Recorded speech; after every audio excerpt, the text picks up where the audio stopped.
Gördüyünüz kimi gözəllikdir, amma qiymət ondan da gözəldir. 30 manata uşaqlar.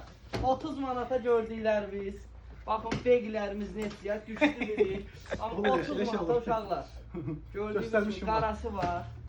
Baxın belə bir Remin üstünə verilir ha. Remin də var, bəli. 30 Və krasovkalar 35 manata belə, 30 manata Puma krasovkaları oğlanlıq karkol üstünə verilir. Bəli, havayıdır. Baxın, neçəyə 35 manata. Burada dəri cəketlərin hamısı. Bu yox ha, dəri cəketlər. Bunun üstünə veririk. 45 manata BMT-lər. Təkli də var, o təkli də şalvarlar. Bax, dəst verir, düzdürmü? Hə. Təklilər və dəst verir. Baxın uşaqlar, 55 manata, 55 manata markizlər, 25 manata polo üstünlüklərimiz, 35 manata belə gözəl koftalarımız. Bunlarındakı qiymətin yazın deyəcəm də. Yaxın gəl də sən də nə uzaq qalmısan. Formaları çək görsünlər.